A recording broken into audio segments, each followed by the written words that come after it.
fourth grade. It's Miss Turner here. I talked to Miss McFry and I am going to help you guys with some of your Alabama history reading this week. So this week we are reading about Alabama state capitals, and the directions ask us to text code as we read, remembering to mark anything that is important or new information, new learning. To note words that we found, interesting words. We like to be collectors of vocabulary.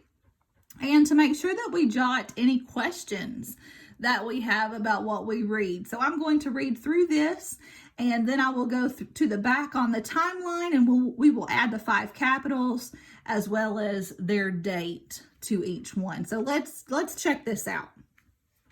The first chunk of text, notice that my text has been chunked. That means divided into sections. And the first one is subtitled State Capitals. So it gives us our source for where this information has come from. And it reads, Alabama has had 5 capitals since it became part of the United States. Wow. I honestly did not know that. I knew that we had had several, but I'm going to mark has had 5 capitals because that tells me since Alabama became a state, the capital city has moved around 5 times. During the territorial period, the town of St. Stephen's in what is now Washington County served as the capital of the Alabama Territory beginning in 1817. So I'm going to underline St. Stephen's and 1817 and connect those two things. When Alabama achieved statehood in 1819, the capital shifted to Huntsville for the first state constitutional convention, and the next year, after much lobbying, that's a word I need to circle, lobbying by political factions, I'm going to circle that one too, the capital was moved to Cahaba, Dallas County. As the power centers in the state began to shift, political factions began to push for a new site, and in 1826, the state legislature voted to move the capital to Tuscaloosa, where it remained until 1846, when the centrally located Montgomery was selected as the permanent state capital. So now I know that before statehood, Alabama was, the capital of Alabama was St. Stephen's, when Alabama was still a territory before it had become a state. So honestly, my question about this is I want to look on a map. I'm going to write down where is St. Stephen's, because as well traveled in Alabama as I am, I'm not quite sure where St. Stephen's is, so I want to go back and look that up. Lobbying and factions were the vocabulary words that we chose, so I'm going to take some notes here to the outside. Lobbying is when people who have a political interest go to the government, go to the legislature, and they present their ideas. They present their ideas so that the people who are in charge of making laws, making important decisions, will see things the way they do. So when I see the word lobbying, I'm going to write persuading, presenting information,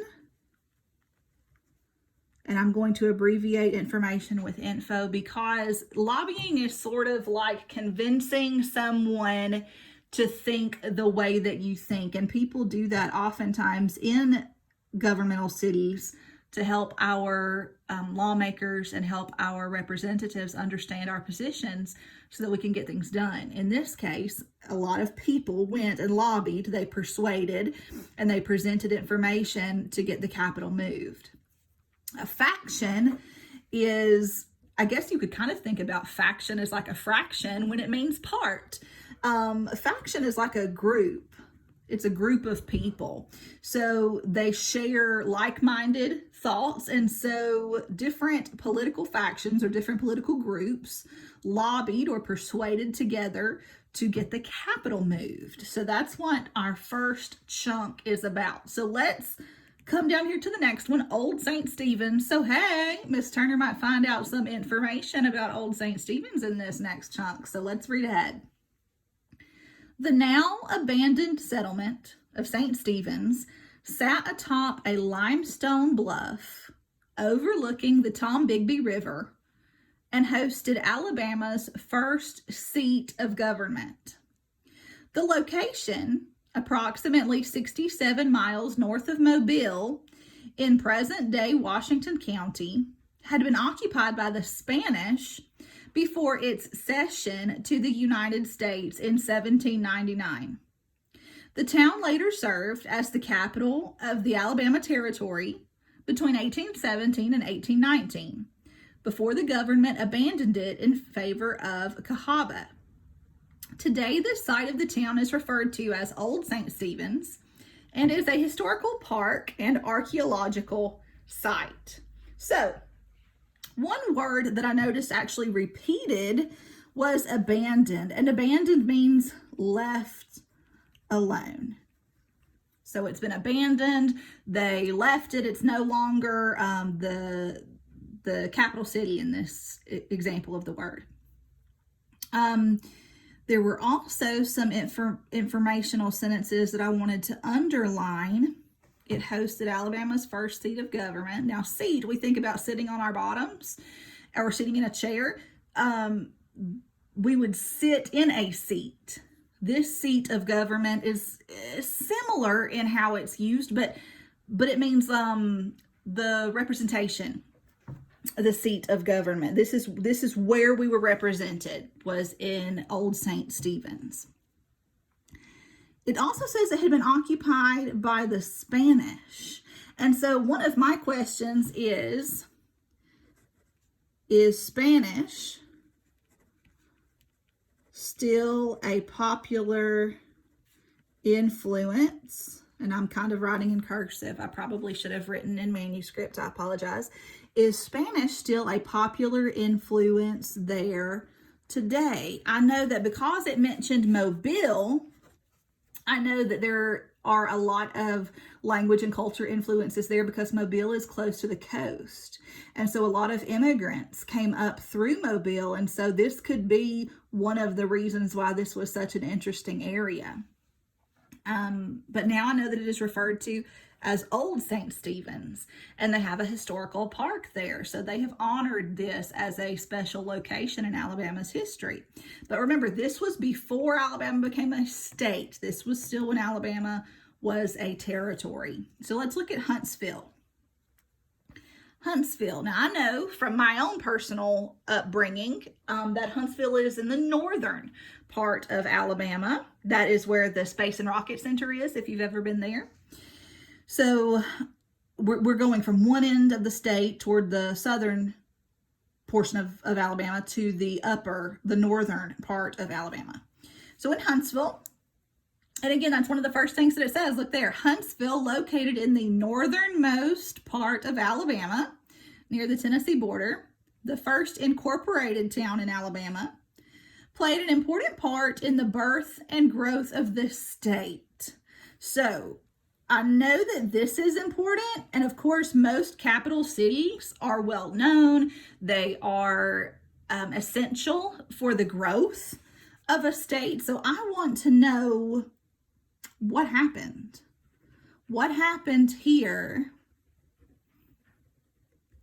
that made it such an important part of the history of Alabama? It says it played an important part in the birth and growth of the state. So what happened here? First settled in 1805, the fertile lands around what is now Huntsville lured English-speaking pioneers migrating to the Mississippi Territory. The early cotton economy that arose in northern Alabama centered around Huntsville, so attracting pioneer families, traders, merchants, wealthy planters, and speculators. As the most densely populated part of the newly settled territory, Huntsville became the center of early state politics. So I'm going to break right here and tell you, anytime there is a place that is an economic center in a state's history, a lot of people are coming through. The economy, remember, has to do with money. And so a cotton economy, that means that their money, I'm going to put the dollar sign there, was being made from the exchange and growth of cotton. That was a huge part of Alabama's history, and because the lands were fertile, that's also connected to the growth of crops, the growth of cotton specifically in this example. Because there were so many people there, there was so much of a business exchange going on. Of course, politics follow. Anytime any place is heavily populated, you're going to have exchanges of ideas. And this is how politics develop in such a richly populated area. The U.S. Congress selected Huntsville as the site for the first constitutional convention of Alabama after it was approved to become a state. From July 5th to August 2nd, 1819, delegates, or your representatives, met in the late Walker Allen's cabinet shop and prepared the new state constitution. This large building served also as the inauguration site of the state's first governor, William Wyatt Bibb, in December of that year, and was the meeting place for the newly formed Alabama state legislature. So once we got this town going, once we identified it as our Capitol building, all those things followed. We had the first governor inaugurated or put into office. We also had our state legislature there meeting. It says Huntsville served as the temporary capital of Alabama from 1819 to 1820. When the seat of state government, so again, we're not talking about sitting in a seat, we're talking about this is the location, this is where the representation is, of state government was moved to Cahaba in Dallas County. The town remained an important center for cotton trade and transportation. In 1854, Huntsville became the headquarters of the Memphis and Charleston Railroad, the first railroad to link the Atlantic Ocean with the Mississippi River. So that part becomes an interesting fact as we learn about the expansion of Alabama. Once you have an area booming and the economy is making a lot of money and people are exchanging ideas and currency, transportation soon follows. Those people have to have a way to get around. One word I wanted to explain to you, it's not essential that we know it to understand this, but you may see it in other types of academic writing. And that is this particular use of the word late. Anytime the word late appears in front of someone's name, it means they have deceased. They are dead, they are passed away. And this is a very polite, very academic way of saying that. So that adjective would come exactly in front of that person's name. You would not say Walker Allen is late. That means something different. But you would say the late Walker Allen, and that would mean that he has passed away. So let's flip over and let's go forward to reading about Cahaba now. It says, there is little that remains of the government buildings, businesses, and residences that once made up the first capital of Alabama. So I'm going to mark that there's little that remains. And I don't know how much we can tell from this picture because it is a grainy picture, but it doesn't look like there's a lot of architecture or things still going, still standing here. Now a historical park. Remember, they said they had made it into a historical park. The few enduring ruins of Old Cahaba greet visitors among what remains of the town's former landscape of roses, flowering vines, lilies, chinaberry trees, and gracefully flowing Spanish moss. Now, this description of the landscape, I'm sort of wavy underlining. As a reader and a writer myself, I know that this writer is trying to make me picture this beautiful place with lots of flowers and just flourishing with natural beauty. So that's what I can picture as I imagine this capital. Located in Dallas County, where the Cahaba River flows into the Alabama River, the town was initially known as Cahaba and served as the state's first capital from 1820 until 1825. When the capital was moved from Cahaba in 1826 to Tuscaloosa, many of its early residents followed. So that connects back to what was being said up here. When the capital was moved, many of its early residents followed. So Now that they have moved the capital toward Tuscaloosa, people got up, people moved themselves to be where the capital was, and that left the Cahaba area abandoned. Remember, we read on the previous page, abandonment left behind. It was gone. Nobody was there. And so that's probably why the author says little that remains of the government buildings. Nobody was there to care for these things. And over time, they probably desiccated, which means they fell apart. Okay.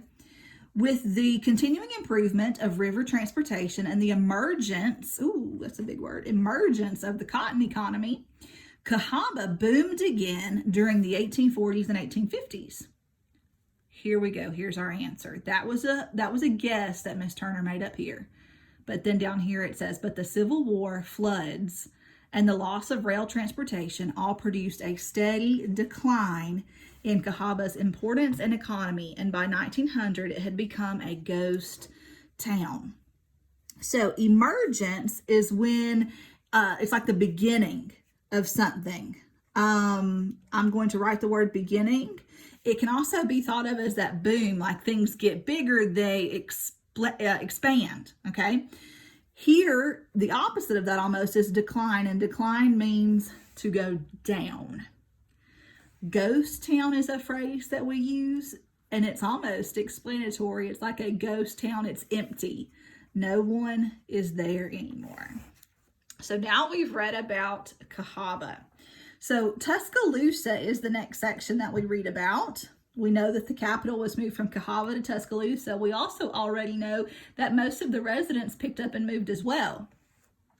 Located in west central Alabama along the Fall Line and the Black Warrior River, the town is named after Tuscaloosa, leader of the Mississippian town of Mobile, known as Mavila. I may not be saying those words correctly, who was executed by Spanish explorer Hernando de Soto's men in 1540.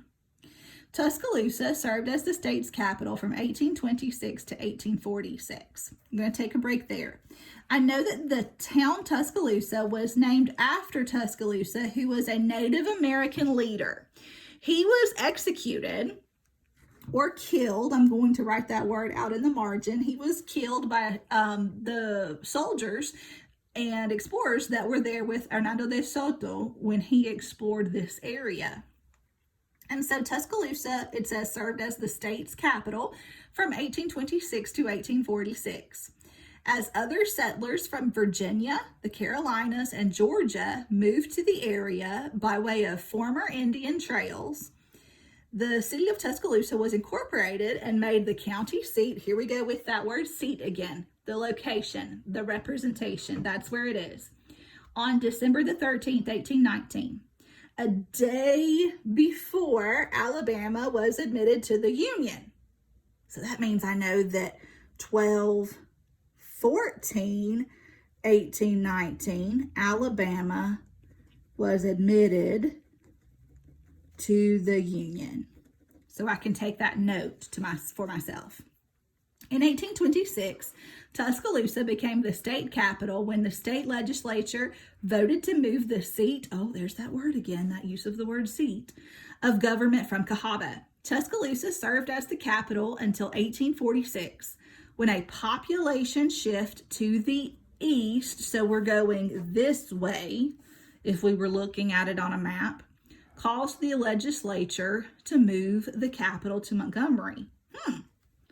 Okay, well, I want to know what made everybody move. What made everyone move east? If there was a population shift, then that means everyone moved further east is what it's saying. And as a result, remember I said where people are, the government follows. Where people are, economy follows. People bring those exchanges of ideas, transportation, economy, politics, all of that comes to an area where there is a population of people to serve. Therefore, when this population shift moved eastward, it caused the legislature to move the capital to Montgomery. So I want to know what made everybody move east. We may or may not find that out in the next section, but let's keep reading about Montgomery. Located in the heart of central Alabama. Now, I'm going to be cute and draw a heart around this word. When it's used this way, it just means in the center, like in that middle part, just kind of like our heart is in the center of our bodies. When we use it this way to describe location, it means it's in the center. It's an important part because it's right there where it's equally distant toward everybody. So located in the heart of central Alabama, the city of Montgomery holds a strategic place in state, national, and international history. A frontier settlement, it became the center of the Cotton Kingdom, Alabama's seat of government. See, here we go with that word again. You guys are going to know what seat means when I see it in a history text. And the original Confederate capital. Remember, Confederate is referring to the South, the Southern states, the Confederacy during the Civil War.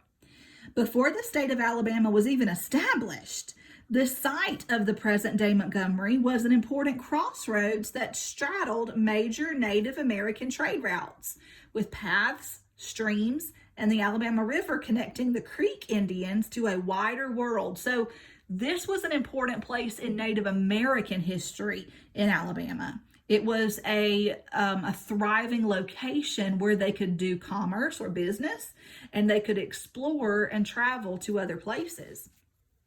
Beginning in the 16th century, European intrusions, that's when someone comes in, someone comes to interrupt. It's an intrusion. Began changing the destiny of the original inhabitants. So they were there, things were fine. There were intruders that came in, that was someone that came to interrupt. Sometimes the word intrusion, I suppose, could be good, but most of the time it's related to something bad or dangerous. So they were intruded upon by some of the Europeans that were coming. We know from what we've studied in Native American history that their lands were taken. Some had wars and battles that they experienced. So in this case, intrusion is a bad thing. The intrusions began changing the destiny of the original inhabitants. It began changing life for the Native Americans. By 1814, with the signing of the Treaty of Fort Jackson, the Creeks had ceded millions of acres, including what is now Montgomery County, to the United States. So with the signing of this treaty of Fort Jackson, the Native Americans, particularly the Creek tribe, ceded or gave away. Like I need to say gave up instead of gave away. They gave up, they surrendered it, including what is now Montgomery County, to the United States. The Native Americans gave up all that land. It says settlers flooded the area, establishing numerous cotton plantations. So here come these settlers. They take the land that the Creeks have given up and they build cotton plantations. As the Alabama settlement expanded, the state legislature looked to relocate the capital from Tuscaloosa in the west central part of the state. Montgomery entrepreneur Andrew Dexter, I'm going to circle this word, you may have not seen that word before, for whom the city's famed Dexter Avenue is named, was among its earliest promoters as the site of the new state capitol. He had even reserved a portion of his property, known as Goat Hill, which we still refer to today, at the eastern end of Market Street for the location of the State House. So entrepreneur is a business person. Okay? It says in 1846, Montgomery won the long-sought prize when the legislature chose it as the capital city.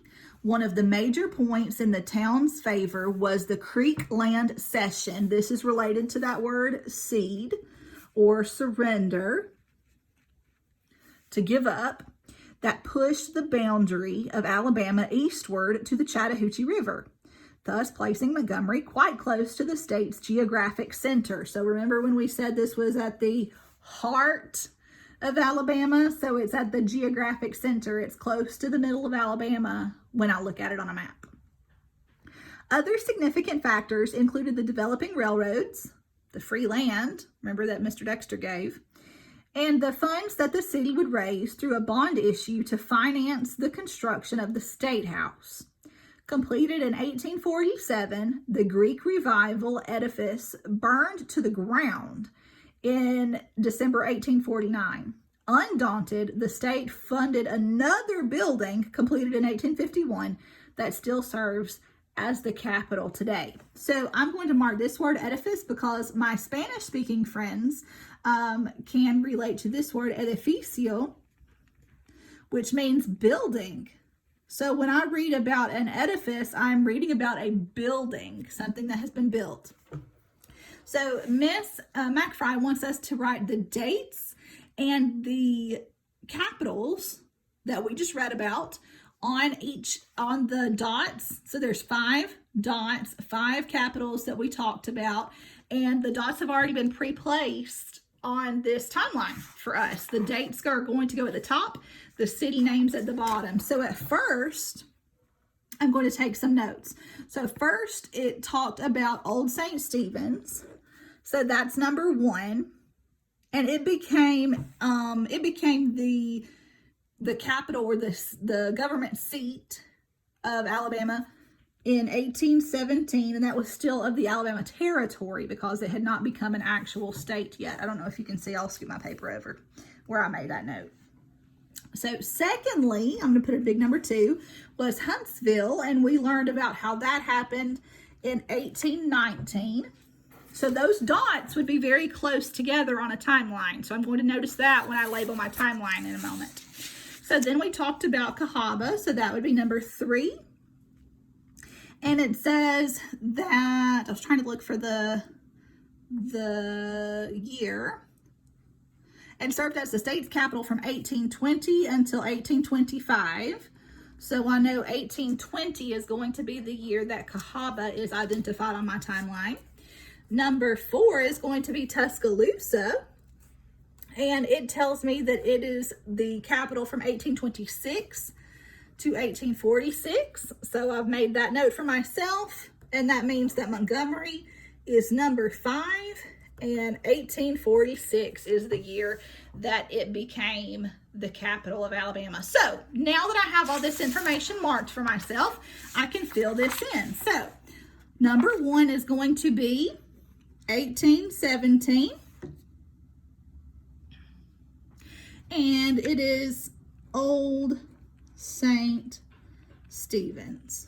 And you know what? I probably should turn this slightly so that I have room. And so the next one is 1819, and that's going to be Huntsville. And I'm slanting my writing just a little bit to make sure I can fit it all on there. The next we learned was 1820, and that's Cahaba. And remember what I said about these are going to be very close together on the timeline because those were right back to back to back in terms of when they happened. There were only 2 years difference between here and 1 year difference. 1 year later, it became Cahaba. The next was 1826, I believe. I'm going to go back to my notes and double check that. So it is 1826, and that was Tuscaloosa.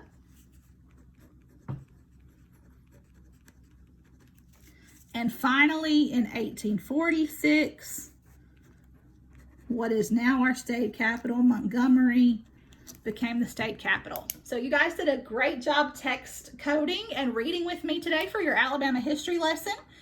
I know that Miss McFry is going to be very proud of you, so make sure that you study up on some of those vocabulary words and check them out. Look for them in other books and see if you can find other uses of those words for me. Great job, guys, and I'll see you again soon.